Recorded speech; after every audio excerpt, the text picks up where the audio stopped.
स्वाधीनता दिवस की आप सभी देशवासियों को बहुत बहुत बधाई।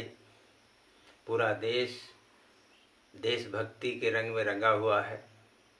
अब सवाल मन में ये पैदा हमारे आया है आज कि आपसे साझा करूं और इसका मूल्यांकन आप सब लोग करना कि देशभक्ति जो आम आदमी है या आप विद्यार्थी हो, युवा हो, जो असैनिक है, सैनिक नहीं है, उसके नज़रों में देशभक्ति क्या है?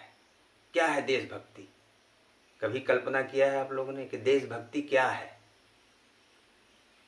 ये सबसे बड़ा सवाल है कि जाते हुए एक ऊंची जाति वाला नीची जाति वाला को इकट्ठा करके पीट देता है, एक हिंदू समाज का लड़का एक मुस्लिम समाज को पीट देता है, मजार पे या मस्जिदों पे भगवा झंडा, हिंदू झंडा फहरा देना का ये देशभक्ति है? क्या है देशभक्ति हमारे नज़रों में?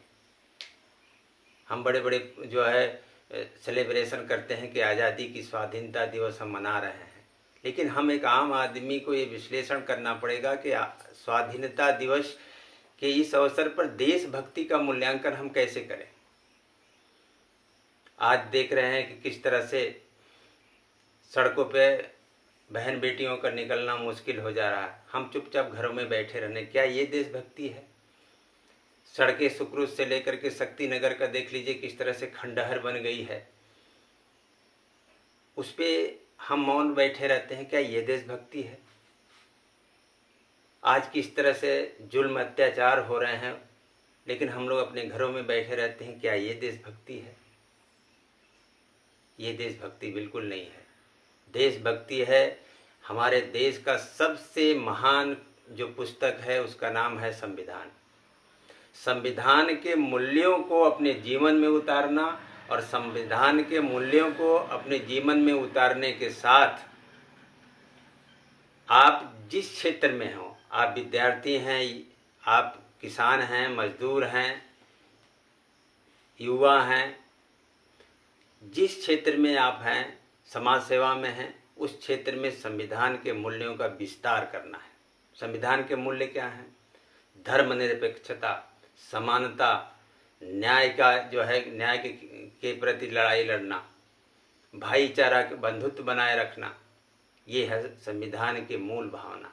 क्या हम इसके लिए कुछ कर पाते हैं? नहीं कर पाते। एक आम आदमी सिर्फ वर्दी पहन लेने वाला देशभक्त नहीं है। वर्दी पहन करके तो अपनी ड्यूटी करते हैं सरहदों पे, लेकिन आज आज़ादी के इतने सालों बाद, 78 सालों के बाद भी 19वां में हम लोग हैं, तो हम कल्पना करें कि हम शहीद जितने हैं, जितने लाखों शहीदों की कुर्बानी के बाद भारत को आज़ादी मिली, उन लाखों शहीदों को हम नमन करते हैं। बड़ी बड़ी फ़ोटो के साथ अपनी फ़ोटो लगा करके हम जो है कि स्टेटस लगाते हैं। क्या मतलब है? क्या वो सैनिक थे? उस समय की व्यवस्था के खिलाफ, उस समय के अत्याचार के खिलाफ उन्होंने आवाज़ उठाई। उस समय की जो शासन सत्ता थी उसके खिलाफ आवाज़ उठाई, एक मानवतावादी व्यवस्था के लिए। वो देशभक्ति है। आज हम जिस संविधान के बदौलत यहाँ हैं, जिस संविधान के बदौलत सभी धर्मों, सभी जातियों के लोग एक समानता का अधिकार मिला है, आज वो कहीं न कहीं खतरे में है। उसकी रक्षा के लिए हम लोग को खड़ा होना पड़ेगा। जो व्यवस्था है, गरीब लगातार गरीब होता चला जा रहा है, अमीर लगातार अमीर होता चला जा रहा है, उस व्यवस्था के खिलाफ अगर आप लोग ने आवाज़ नहीं उठाया तो ये कहीं न कहीं देश के प्रति गद्दारी है। देशभक्ति है कि देश को सुरक्षित रखा जाए, देश के संविधान को सुरक्षित रखा जाए, देश की व्यवस्थाओं को जो है बेहतर करने के लिए संघर्ष किया जाए सड़कों पर उतर करके, ये देशभक्ति है। तो आज ज़रूरत है कि मूल्यांकन करने की, कि अपने आप मूल्यांकन करिए कि हम क्या देशभक्ति के प्रति अपनी जिम्मेदारी देश के प्रति निभा पा रहे हैं। महीने में, हफ्ते में या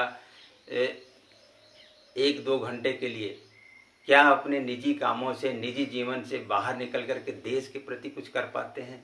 अगर नहीं कर पा रहे हैं तो इसका मूल्यांकन करना पड़ेगा कि हम किस तरह से देशभक्ति हैं। आज युवा नशे की लत में पड़ गया है। छोटे छोटे बच्चे देख रहे हैं कि गुटखा, शराब, सिगरेट पीते हैं। जो तुम अपनी आदतों, जो मानसिक गुलामी से जब आप खुद बाहर नहीं निकल पा रहे हो तो आपको कोई हक नहीं होता है कि आप संविधान की स्वतंत्रता दिवस को मनाएं। भारत के स्वतंत्रता दिवस को मनाने का हक उसी को है जो अपने आप पे नियंत्रित कर लिया है। हम आज नशे के गुलाम बने हुए हैं और हम जो है आज़ादी का जश्न मनाते हैं।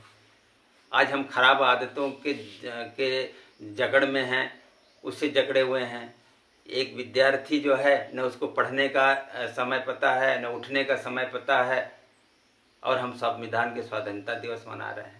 कहीं न कहीं आप देश के प्रति गद्दारी कर रहे हैं। अगर देश के सच्ची अगर स्वाधीनता मनाना है, आज़ादी दिवस मनाना है, तो पहले अपने आप को नियंत्रित करिए, अपनी मानसिक गुलामी से बाहर आइए। जब तक आप मानसिक गुलामी से बाहर नहीं आएंगे, देश की आज़ादी का इस तरह से जश्न मनाने का कोई लाभ नहीं।